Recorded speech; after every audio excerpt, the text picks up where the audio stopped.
Boris Johnson's Brexit blueprint gathered momentum at Westminster as hardline Spartan MPs gave signs they were ready to back a deal. A string of Eurosceptic MPs who rejected Theresa May's deal 3 times indicated they would drop their opposition. Several former Conservatives said they were ready to fall in line after being kicked out of the party last month for voting to block a no deal. Adding to this, a senior Labour MP predicted as many as 30 of his colleagues might be persuaded to back the Prime Minister's deal. Other sources claimed the number was likely to be significantly lower. Mr. Johnson said at a cabinet meeting on Wednesday he would adopt a tone of glutinous emollients in the coming days in a bid to win over wavering MPs. Michael Gove claimed the plan appeared to have a very good chance of winning MP support. The cabinet minister added, "We have the DUP, Conservatives who were previously opposed and some broad-minded and constructive Labour MPs. That seems to me to be a pretty solid majority." On Tuesday evening, Downing Street was considering the possibility of an indicative vote on the plans to demonstrate to Brussels the Prime Minister could get a deal through Parliament.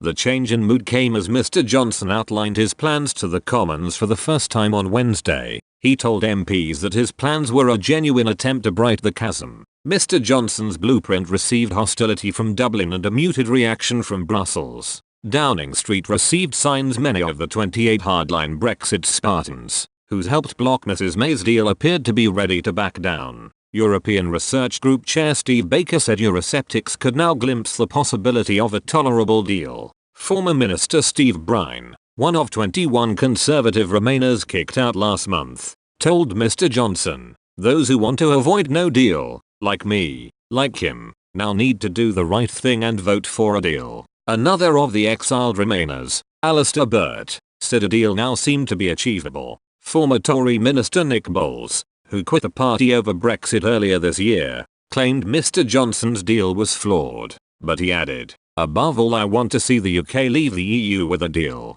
so I must compromise. I would vote for this deal if the EU accepts it." Jeremy Corbyn hinted rebel Labour MPs voting for the deal would face discipline. Mr. Corbyn, who has opposed every Brexit plan, said, "Deal or no deal, they want a Trump Brexit that will crash our economy. No Labour MP could support such a reckless deal." Despite this, some Labour MPs in Leave voting areas indicated they could back a deal. Stephen Kinnock claimed as many as 30 Labour MPs might vote for Mr. Johnson's proposals rather than risk no deal or a second referendum. Mr. Johnson, in an effort to woo Labour MPs, said, "We will be ensuring that this country has the highest standards for workers' rights and for environmental protections." The Prime Minister claimed he would reflect on the idea of holding a vote on his plans ahead of a Crunch Brussels summit on the 17th of October. Some senior Conservatives believe a successful vote would pile pressure on Brussels to cut a deal, but a source warned there was a danger the plan could backfire if wavering Labour MPs decided to hold back from rebelling until a deal had been agreed with the EU.